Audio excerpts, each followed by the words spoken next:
Hello and welcome to another episode of our Brother's Creed podcast. We're talking about motivation, experiences, and we explore the world around us. We are the Thomas Brothers, and I'm Jared.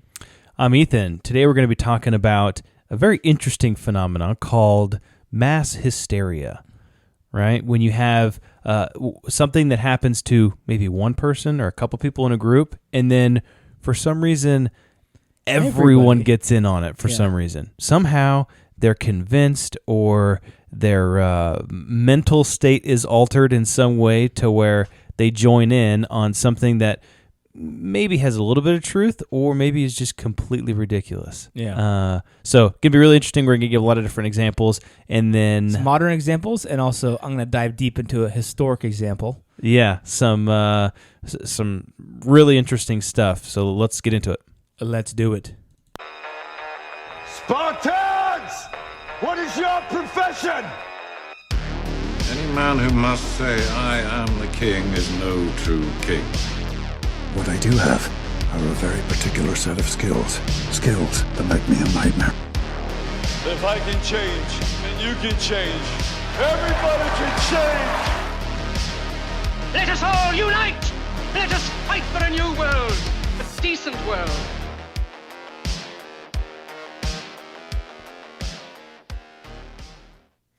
All right.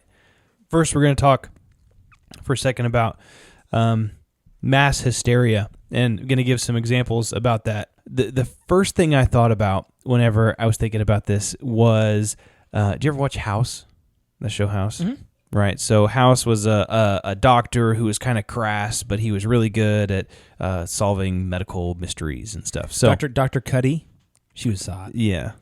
She was just like my your childhood middle crush. school crush. Yeah.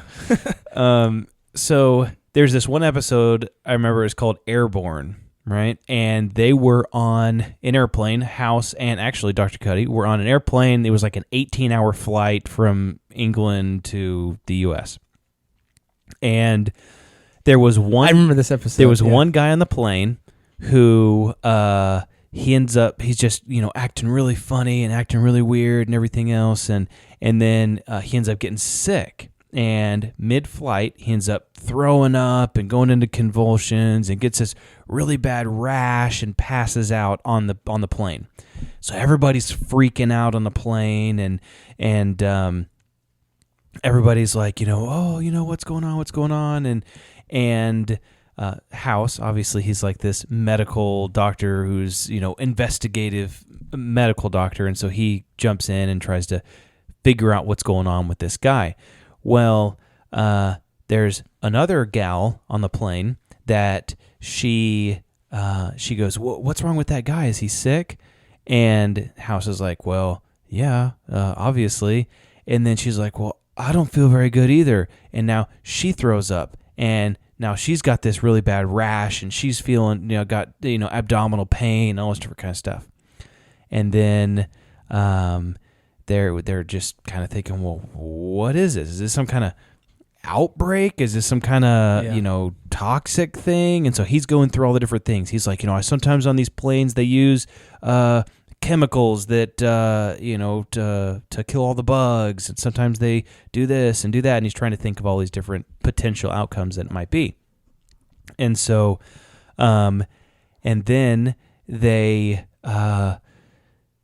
this guy just keeps getting worse and worse and worse and worse. The first guy. The first guy did. And there's a couple other people, including Dr. Cuddy, that they get sick. They're feeling abdominal pains. They're getting this weird rash, and they're, throw up, and there's like 4 or 5 other people on the plane, all over the plane, that are getting sick, and other people are starting to not feel good either.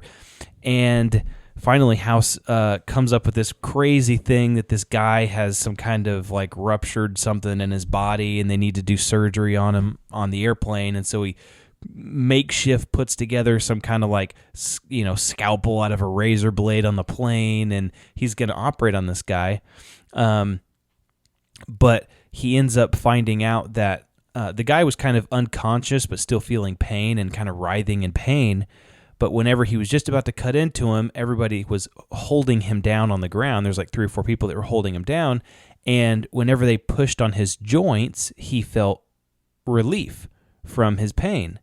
And so they he stopped. He didn't cut into him, and he went to the guy's wallet, and he looked up, and he had a scuba diving license in his wallet and a receipt for the day before from a scuba shop where he had been scuba diving. And so they figured out that he had the bends, which is where you're scuba diving and you come up too fast, and then you go and get in a pressurized airplane that's going up to a higher altitude, and there's pockets of air in your bloodstream that's extremely painful and can cause all kinds of issues. And so that was what happened to him. But what's happening to everyone else on the plane? Yeah. And so House kind of goes to the plane. He gets the intercom, and he tells everybody, "Oh, we figured out what it was. This guy's got, bacterial meningitis that's extremely contagious. And first you get abdominal pains, and then vomiting, and then you get chills." And he went through all these symptoms that like some of these people were feeling. And then he was like, and then the last thing you'll start feeling is your left hand will start having the tremors. And everybody was like, their hands started shaking, and they're like, "Oh, I have it. Everybody's freaking out. And the last symptom that he said was just a complete BS symptom.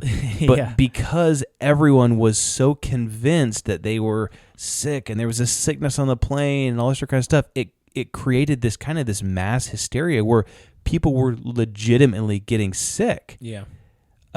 Physically, because of a mental crisis. And so it was a mini epidemic of psychological origins is what they called it. Interesting. And so he ends up telling everybody that everybody's fine. He's like, you guys we all have a problem, but the problem is it's called conversion disorder or mass hysteria, where you get a bunch of people together that believe a certain thing, and it's almost like a self-fulfilling prophecy. And so I just thought that story, that's a TV show, and I was like, that can't happen. That's crazy. But it can. There are crazy stories about people that get sick or do crazy things just as kind of a sense of kind of joining the pack. And so I have a couple examples, and these are very well recorded examples. So in 1962 in Tanzania, there were 3 female students at this college that began laughing uncontrollably. And apparently they were laughing for no reason. It was just they just started laughing and getting the giggles and laughing and laughing and laughing. And so it got so persistent, and it spread to other students to the school that they ended up having to close the school down. And they sent all the kids home, and they called it an epidemic of laughter.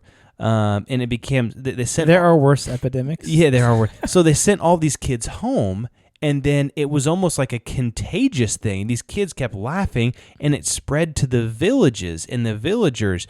And finally, they had to just tell everyone to stay in your house. Don't leave. Don't spread this laughter. It's laughter, but it was so bad that affected individuals, quote unquote, reported feeling like crazy, really restless and fearful because of what was going on. People that were laughing, it was like they couldn't stop, and it was just affecting their lives, and it was really weird. So they did some pretty in-depth scientific investigations, large-scale investigations into it, but they thought maybe there was some kind of chemical that got released in the school, or maybe it was, some kind of toxins or something, but there was nothing. There was no biological issues or environmental contaminants. Everything was completely normal. So what caused it? There was a couple doctors that concluded that the nature of the problem was psychological rather than biological. That specifically it was mass hysteria was to blame for this specific incident. And that that mass hysteria is a condition that stems from the human propensity to exhibit something called emotional contagion. And so basically what that is that you kind of you match the emotional state of those around you to a certain extent, and it can be so strong to the point of like, I guess, crazy, like just creating all these bizarre laughing. symptoms. Yeah. There's another one. So go ahead. What a powerful example of what the mind is capable of, and also how impressionable the mind is. You don't think the government knows this, and they program us through TV programming? You know? Oh yeah, yeah. Isn't that what the Operation Mockingbird was? Is like literally the CIA's programming of America? I don't know. That's for a different episode. Yeah, it's a different episode.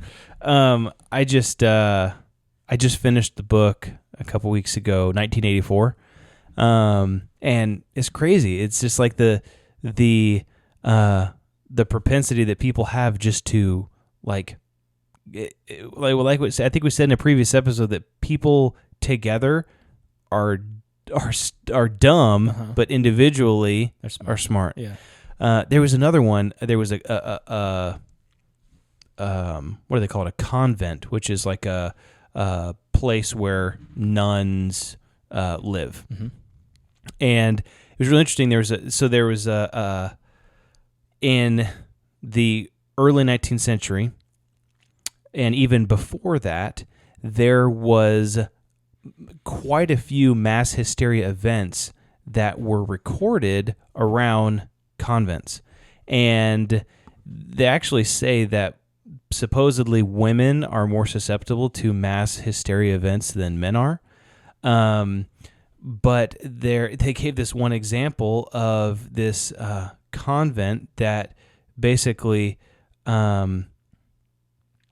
it was favorable circumstances for a collective breakout because the convents were, because it was a bunch of women were gathered together. They were living isolated from society. They were submitted to a very highly stressful environment, including, religious rituals and severe punishments for breaking rules, and a lot of them were, near starvation type diets. Well, one of the oldest reported occurrences of a mass hysteria event was this one French convent that one of the nuns inexplicably began to meow like a cat.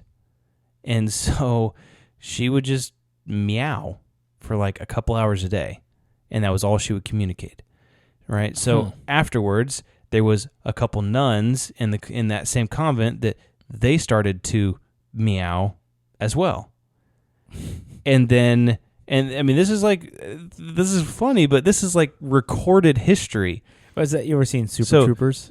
He's like, I'm going to need your license, meow. Yeah, I'm going to need that right, meow. You know how fast you're going, meow? So eventually, all the nuns in this convent adopted the practice of meowing all together every single day at a certain time for like several hours. And it was just like, why are you meowing? The devil's here. Yeah, and so it was so absurd that it was like this mass hysteria event that everyone was just, and they would say that, I just can't help it, it's the, I don't know. So the surrounding community was like a big Christian community. They found this so astonishing and like frightening that they contacted the authorities, who posted several groups of soldiers with rods. They were like a staff that at all the entrances to the convent, and basically they threatened the nuns that if they heard any of them meowing, that they would basically whip them or hit them with this stick. Mm-hmm. And it said that the meowing ended. It ended up being. And it said that the threat of whipping the nuns stopped the meowing, and it ended, and it proved to be an effective way to cease the daily cat concerts. I wonder if they made like a choir of meows. Meow, meow, meow, meow, meow. Yeah. So there's all kinds of stories of people. There's a story in 2011 in New York where this one girl in this school, she came down with Tourette's, and she just started, said that she had Tourette's and would say things and yell things and have tics or whatever else. It was 2011. And then another girl in the same school, she came out and she came down with Tourette's as well. There was a total of 25 girls at this school came down with Tourette's at the same school. And they were like, what's going on? Including a 36-year-old nurse that worked at the school. Yeah. And it's like, what's going on? And so they did all these studies in the school. Interesting how it's, like you said, women were affected. Yeah. Tested the water and did everything they could, and it was nothing. They found two girls in that hole that had, one girl actually did have Tourette's. I guess they can test for it somehow. Did have Tourette's, and the other one had like a mild case of something else. But after they like separated them all, they went to counseling and all that kind of stuff. And then it said by the end of that year, 19 of them had recovered completely from Tourette's. Right? It sounds like, what the heck? It sounds like a convenient excuse to get out of classes. Yeah, seriously. Or there's the example of, remember back when before the TV was invented, and they just had the radio, and people would gather around the radio. Oh, War of the Worlds. Yeah, they'd gather around the radio at night and listen to the radio. And the radio station came out with this basically a play or some sort of presentation, right? It was called War of the Worlds, where aliens were invading and everything else. And people thought it was real. Oh, yeah. And, a huge portion of the population thought it was real. And they had to come out with newspaper articles saying it's not real, because people, and they were freaking out and they were running for the hills because the aliens were invading. Oh my gosh. Well, it's just like, dude, that's not, and the last one I had was, whenever people went and remember when, or we weren't alive. I think it was like the 60s or 70s whenever The Exorcist came out. Oh yeah, the movie theater, people were losing their minds. People were like vomiting and becoming possessed in the movie theater. Now, maybe, I don't know, maybe some of that was possession because they were allowing people, demons in or something like that. But a lot of maybe it's just people just getting this mass hysteria that were just going crazy. Yeah. Well, you think about like this mass hysteria, these mass emotions. You think about like Jim Jones, is that who went down to Brazil, Jonestown, and he had everybody drink the Kool-Aid? Thousands, or at least hundreds, I don't know how many there was, but they all were so brainwashed, and maybe they all had this mass hysteria. I don't know if it was mass hysteria or brainwashed, but that emotion was so strong that they all drank the Kool-Aid and they all committed suicide. Yeah, mass suicide. Yeah, so I just thought some of those were just really interesting examples of things that. Well, you think about the power of the mind, and you don't think some of that's been at play with this whole COVID thing? Oh yeah, and that was one thing that I was looking at on that. I looked up this thing when I was looking for that episode of House to give a little definition description of it. There was a comment at the end, and the one person said, "This sounds a lot like 2020." Yes. I mean, everybody's like, "Oh my gosh, I'm gonna get this thing," and like, if you could literally have symptoms, I have a cough. You know? And so imagine how much hysteria, where your body can actually manifest these types of symptoms just because you're scared of getting, or you're like, "Oh, it's happening. The numbers are rising." You see that, maybe you just have a really bad cold, or you have the flu, maybe, but then you see that positive COVID test. Now I'm gonna die. Exactly. It's just like everything is so much worse just because of that one thing. And the tests are all BS anyway. Well, yeah, if it's even accurate. So one of the most famous examples, I'm going to dive a little bit deeper into this one. Ethan gave some great information. The one he didn't give, but I'll give a 2-second recap that you're telling me off air, was the Pokemon episode where a bunch of kids in China saw this Pokemon episode. Japan. A couple of them had epileptic seizures, and then on the news they're like, "Hey, be careful of watching this Pokemon episode because you could have seizures." And then like they played that part on the news. It was like Pikachu flashing his thunderbolts or whatever. And there was like 12,000 kids ended up going to the hospital because of for epileptic or whatever, or nausea or whatever else. And it was just because none of them were actually sick. It was just because they said from the report, this is what could happen. Yeah. And then they showed the video and then everybody got sick from it. Yeah. So imagine if they told you, don't leave your house or you're going to die from coronavirus. You don't think that can have an equal mental impact? I mean, I just think that this is not something that just happened a long time ago. This happens today. It's happened a long time ago. This is a human condition that we have to understand. And one of the ones I'm going to talk about actually did happen a while ago. But it's well known as the Salem witch trials. Now, there is so much to this, and I want to do a little bit of a deep dive on some of this because there's some very interesting things. So the Salem witch trials were a series of hearings and prosecutions of people accused of witchcraft in colonial Massachusetts between February 1692 and 1693. So really that winter was when it happened. So more than 200 people were accused. 30 were found guilty, 19 of whom were executed by hanging, 14 women and 5 men. One other man was actually pressed to death. So basically you put rocks on him and they put rocks on you until you're basically crushed. It's kind of like a stoning. Like when you think about medieval, like it's a slow stoning. Yeah. Well, yeah, exactly. Well, I've heard that like stoning in the Bible, what that really is, they would just put rocks on you until you couldn't breathe anymore and died. It wasn't like, hey, everybody chuck rocks at them. It wasn't necessarily like that. It was more of just like a crushing. Interesting. So and he died that way because he refused to plead guilty of this. And then at least 5 other people were just died in jail. So there's this episode in colonial America is one of the most notorious cases of mass hysteria. According to the George Lincoln Burr, the Salem witchcraft was the rock on which theocracy was shattered. And so it's interesting how the government was basically the church at that time because it was the Puritans. And so they say that this event really separated that out. And it made a lot of precedents in law for what constitutes, someone actually being guilty or whatever and worth the punishment of death.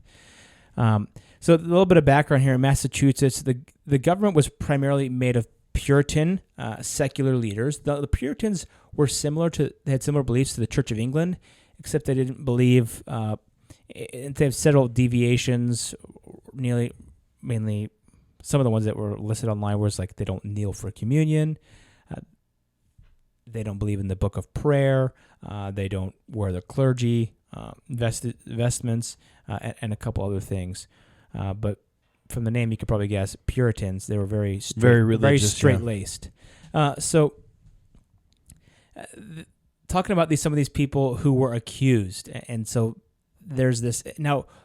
Witch trials have happened in Europe, going way back. In fact, one of the trials that I thought was shocking was there was one that was in North Berwick, the North Berwick witch trials were the first major trials in Scotland, but many followed, claiming an estimated total of 3,000 to 4,000 lives between 1560 and 1707.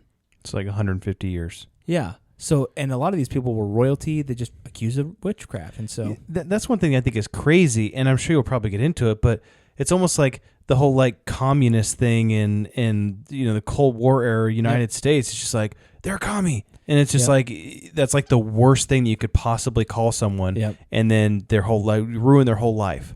Yeah, I'll talk about that too. That's called McCarthyism, and that's actually why the Crucible was written kind of as an analogy to McCarthyism. And so I'll talk about that a little bit later. But it's so a little more of background on some of these people that were accused. So the overwhelming majority of people accused and convicted of witchcraft were women, about 78%. Overall, the Puritan belief and prevailing New England culture was that women were inherently sinful and more susceptible to damnation than men were. Women have, this is some of the reasons why. Women have weak bodies and therefore are easier for the devil to overtake. Women would more easily confess. Well, also women would much more easily confess to being witches to spare their lives than men would. So because of that, they're like, oh, well, more women are witches then. Yeah. Just because they're more willing to confess, to save themselves. So it really started out with like quarrels with neighbors, often incited witchcraft allegations. In one example, Abigail Faulkner, who was accused in 1692, Faulkner admitted she was angry at what folks said, and the devil may have temporarily overtaken her, causing harm to her neighbors. Women who did not conform to the norms of the Puritan society were more likely to be targeted, or with accusations, especially those who were unmarried or did not have children. Some of the examples here of the supposed witchcraft. So Mather, one author, illustrates how Goodwin's eldest child, this was someone who was living back then, had been tempted by the devil and had stolen linen from the washroom. Washerwoman Goody Glover, of the Irish Catholic descent, was characterized as a disagreeable old woman and described by her husband as a witch. This may have been why she was accused of casting spells on Goodwin's children. After the event, of 4 out of 6 Goodwin children began to have strange fits, or what people refer to as disease of astonishment. So That's astonishing. The disease of astonishment. The manifestations attributed to these diseases quickly became associated with witchcraft. Symptoms included neck and back pains, tongue being drawn from their throats. I'm not sure what that means. Yeah. I got neck and back pains right now. That's just from lifting so much weight. Yeah. And loud random outcries. Other symptoms included having no control over their bodies, such as becoming limber, flapping their arms like birds, or trying to harm others as well as themselves. These symptoms fueled the craze in 1962. Well, and I think, and you probably get into this too, maybe I'm ruining the story, but I think a lot of people would just fake these symptoms and say, oh, so-and-so cast a spell on me, or so-and-so did this, and they'll just fake symptoms to make everybody believe that they're actually doing those. Yeah, but then I think that mass hysteria set in, and some of them would actually believe that they had these symptoms. That is true, yeah. And so, some of these different, I want to go through some of the different examples of people that were accused. There was 2 12-year-old girls that were going around accusing everybody. If you've ever read The Crucible, which you probably, or watched the movie. I watched the movie, which is great. Daniel Day-Lewis. It was in middle school, I think. Yeah, Daniel Day-Lewis is in that movie. It's an excellent movie. It's kind of based off this loosely, but they're accusing a bunch of people around the city. So one girl named Sarah Good, at her trial, she was accused of rejecting Puritan ideals of self-control and discipline when she chose to torment and scorn children instead of leading them towards the path of salvation. Her 4-year-old daughter, Dorothy, was also accused of being a witch, and they would bring her before the tribunal, and they would ask her questions, and her answers were misconstrued to, like, basically as a confession that her mother was a witch. 4 years old. Yeah. Another girl, Sarah Osborne, rarely attended church meetings. She was accused of witchcraft because the Puritan believed that Osborne had her own self-interests in mind following her remarriage to an indentured servant. The citizens of the town disapproved of her trying to control her son's inheritance from her previous marriage. So, she's a witch. Oh, yeah. Another girl... Burn her! Yeah. Another lady named Tibua was an enslaved South African Indian woman from the West Indies, likely became a target because of her ethnic differences from most of the other villages. She was accused of attracting girls like Abigail Williams and Betty Paris with stories of enchantments from this old book. These tales about sexual encounters with demons, swaying the minds of men, and fortune-telling were said to stimulate the imaginations of the girls and made Titubua an obvious target of accusations. Definitely a witch. She's from the West Indies. She kind of... different. Anybody different. Yeah, exactly. Got to be a witch. This other girl, Martha, a convert to the church who expressed skepticism about the credibility of the girl's accusations, And thus she drew attention to herself and was claimed just to be a witch. just because you say, wait, let's take a step back and let's just talk about this first. Oh, she's a witch too. You must be protecting the witches. Exactly. Another one here. Giles Corey, an 81-year-old farmer from the southwest end of Salem, refused to enter a plea when he came to trial in September. The judges applied that crushing method that I told you about, in which the stones were piled on his chest until he could no longer breathe. After 2 days of that, he died without entering a plea. At 81? 81. Jeez. So one of the parts about this I find fascinating is the examination process. So some of the accusations people would make is, I'll talk about it. The examination, one of the interesting things is the physical examination. So the initial examinations included physical exams where the accused were examined for unique markings such as moles, birthmarks, that were commonly believed to be associated with the devil's influence. It was thought that those markings represented the devil drinking the accused woman's blood. Like a wart? Yeah. On their nose? Exactly. Or a mole or something. Or a birthmark. That's the devil. That's the deal you've made with the devil. He's drinking your blood now. Another one was called Spectral Evidence. And this is really an interesting one because many of the accused were by people that said, oh, well, they appeared to me as a specter or like a ghost, and they tormented me in my nightmares. And the testimony of the afflicted who claimed to see the apparition or the shape of a person who was allegedly afflicting them. So that seems hard to prove. Exactly. And so there was actually a guy who wrote a book about how spectral evidence shouldn't really be considered in law because it's very hard to prove. A figment of your imagination. Exactly. So you could say, oh, I saw that's the person who I saw that was haunting my house last night. And then all of a sudden that person's a witch. And there's no evidence for that. And so another one was called the touch test.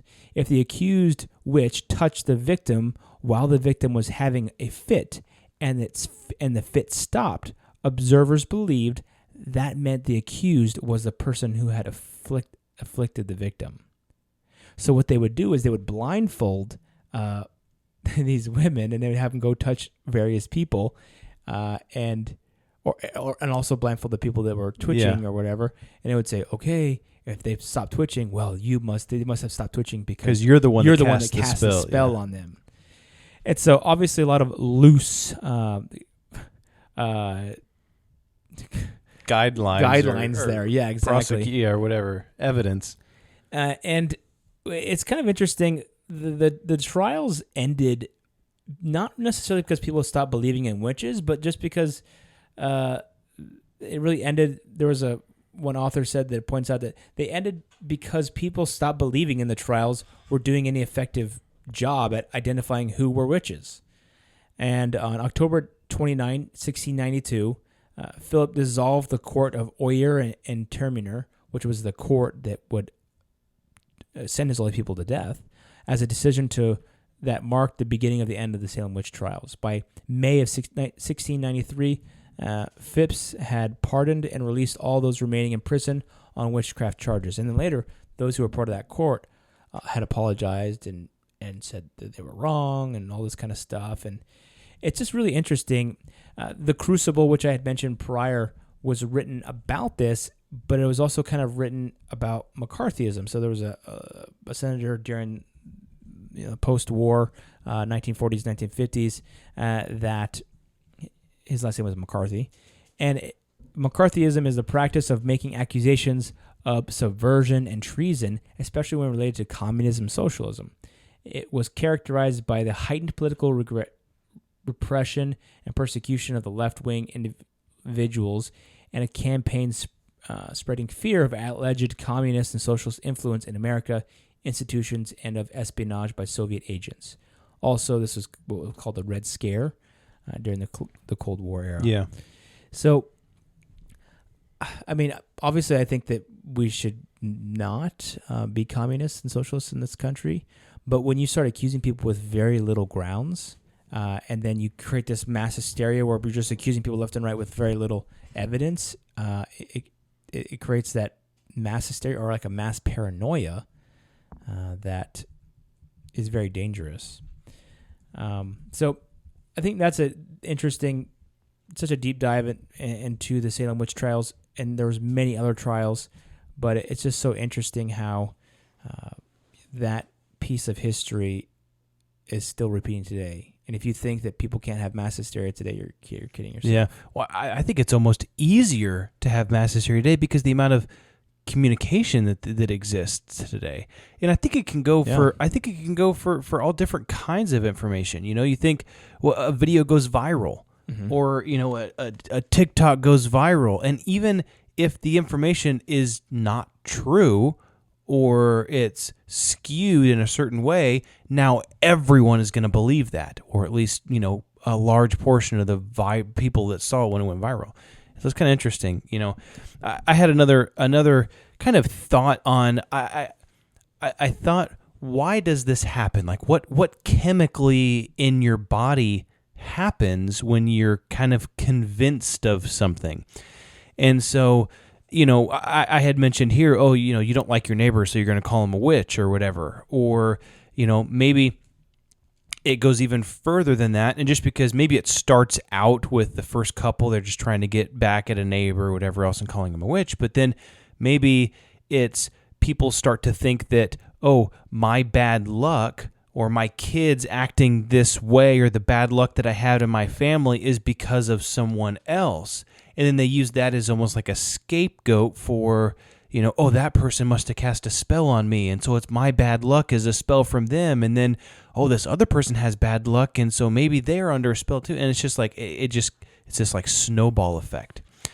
And so it was really interesting. There was a study that was done in 1974 that was testing the theory of kind of mass hysteria and how we perceive things, how our mind perceives things. And so basically they took a bunch of male participants, and I can't remember exactly how many they did, but male participants were asked to cross one of two bridges. One bridge was a very solid, stout bridge that was extremely safe, and the other one was a very kind of rickety old suspension bridge that would sway over rushing water and was kind of fear-inducing.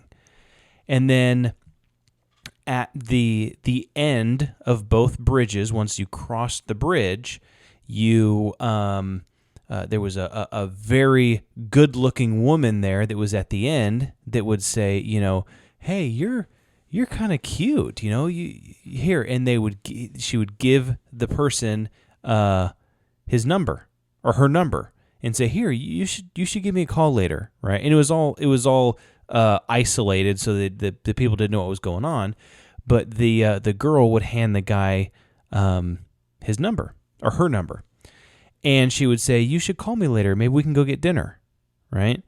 And it was the results basically, and then they would report or record how many people called that number and called that girl back to go out on a date.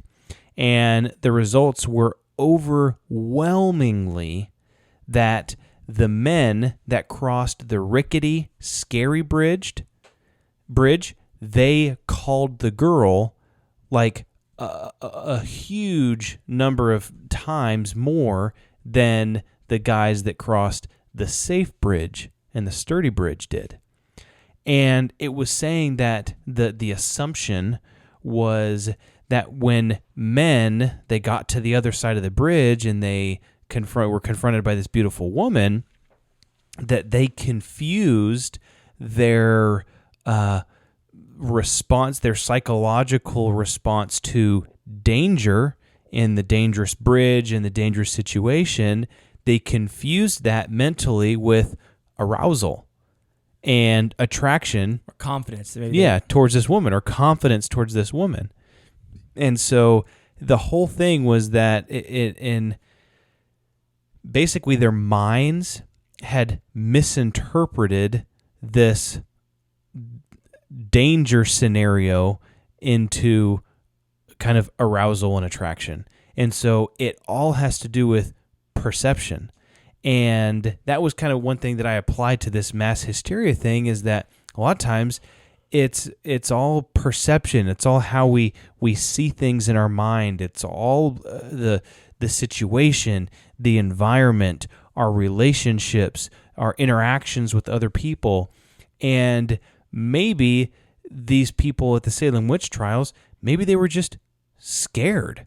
And that fear and that nervousness inside of them made them think that they were maybe physically sick, or it made them act completely irrationally how a normal person that wasn't scared or nervous or threatened acts. Yeah. And I mean, I'm sure there's a bunch of other theories on why exactly things, this kind of this mass hysteria exists. Mm-hmm. But I think people feel comfortable together. It's interesting because I just finished a book by Jocko Willink. It's called Leadership Strategy and Tactics. And one of the things he talks about is in battle, he always tells his men, like, spread out. Like, don't be near each other, because if you have 10 guys that are standing behind one wall, one luckily placed or expertly placed round could kill them all. And so they're always talking to spread her out. And he said one of the hardest things to do is that people in times of stress bunch together. And, you'll get one guy just naturally will go and stand with another guy during a firefight. And then before you know it, there'll be 8 guys standing there together because people just naturally congregate together. It's this like comfort in this blanket. Yeah. And, it's just this constant fight to where you're telling people just spread out, spread out, spread out. That's cool. Which I thought was kind of interesting. And kind of, part of that human psychological or psyche that, I don't quite understand, but that's really, really an interesting thing. Yeah, well, if you're not aware of these types of things, you might not be aware when you're being duped or when you are in mass hysteria situation. You can easily be convinced of a bunch of different stuff. Yeah. Well, this has been a great episode. We could probably talk for hours about this kind of stuff, and we didn't have a psychiatrist or a psychologist on to give us all the dirty deets on these different... or a salesman, right? What's the number one sales tactic? Oh, I talked to all your neighbors and they're doing this, or there's tons of people that already do this. You try to group people together. If you don't buy now, then I'm not going to be able to give you this deal again. Yeah, seriously. Yeah, so... Well, thanks all for listening, and let's go out and build our creed together. All right, let's do it.